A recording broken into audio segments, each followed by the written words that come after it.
Hello, political scientists. I'm here with the first question time that I told you we would be having.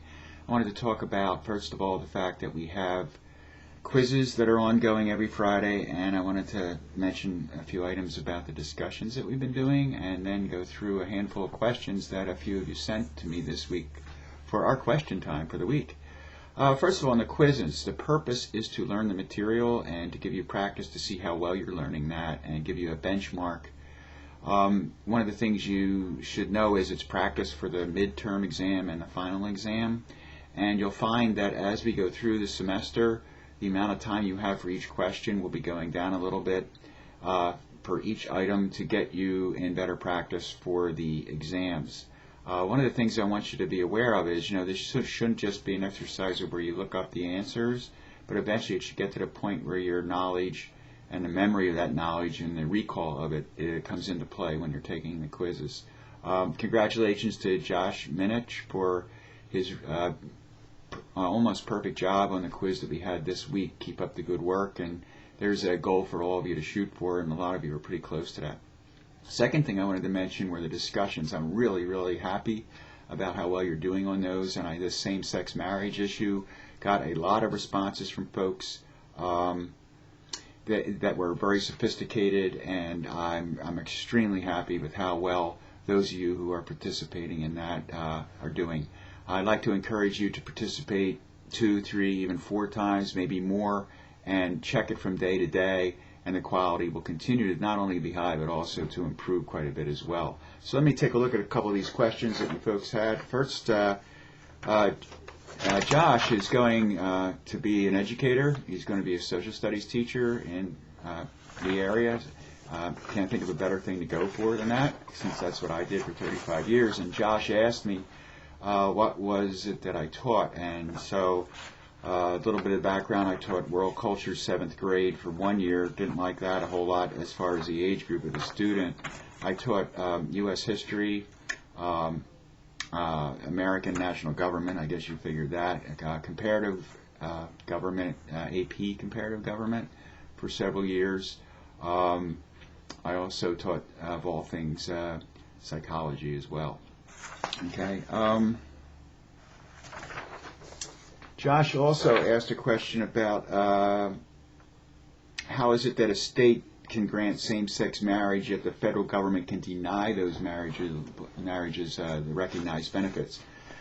Federal regulations can be applied separately from state regulations, and the federal government in its dealings with the states, unless it's a constitutional amendment, does not have to follow what the states are doing.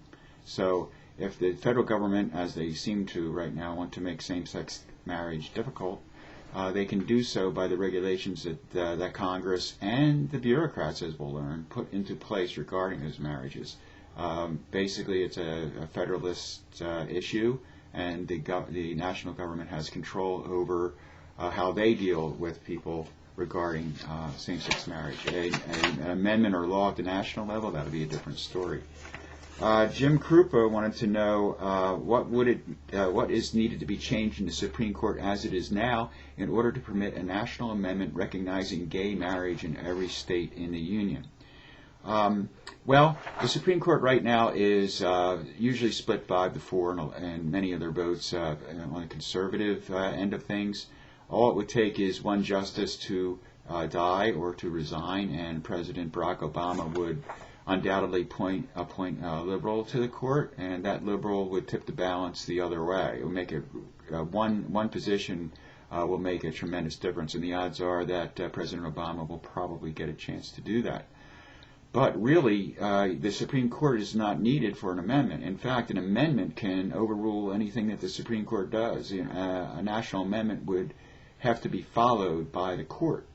So regardless, even if it was a conservative court, if there was an amendment passed permitting and recognizing all the rights of marriage for civil union partners, let's say, the Supreme Court would have to go along with that amendment.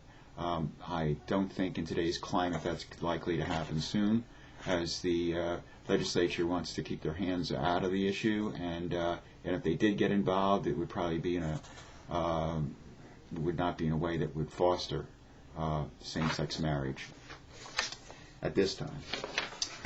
Lavena, and I hope I'm pronouncing that correctly, had a question on same-sex marriage. Is it not possible for the national government to work with the same-sex marriage the same way they work with religion, with the Establishment Clause? I think that is a good point, and a possibility that I can foresee is that the government could say, we just won't give the title of marriage to the union, but we'll give all the legal benefits, and that would have people say, okay, well, marriage is between heterosexuals, and same and civil unions can be for everybody, and everybody gets the rights of civil unions. So, for example, marriage could be construed maybe in a religious way, and the government would keep its hands off of what exactly marriage is, and have a specific, a title, marriage, for that. That is a possibility, and I think it shows pretty good thinking there in that question.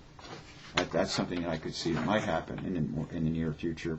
And Lisa Davidson asked, is it the states that have passed the constitutional amendments, or is it the federal government? And I think probably most of us, and Lisa, I think, came to the realization, but maybe not everybody knows yet, that the amendments to constitutions about marriage have been at the state level and not the national level. National amendments have not passed. So I hope that this question and answer helps you a little bit, and you get to know me a little bit better, since we're not meeting face-to-face in the classroom. And I encourage you to keep working hard and hanging in there. Send me questions, and I'll once again answer them next weekend.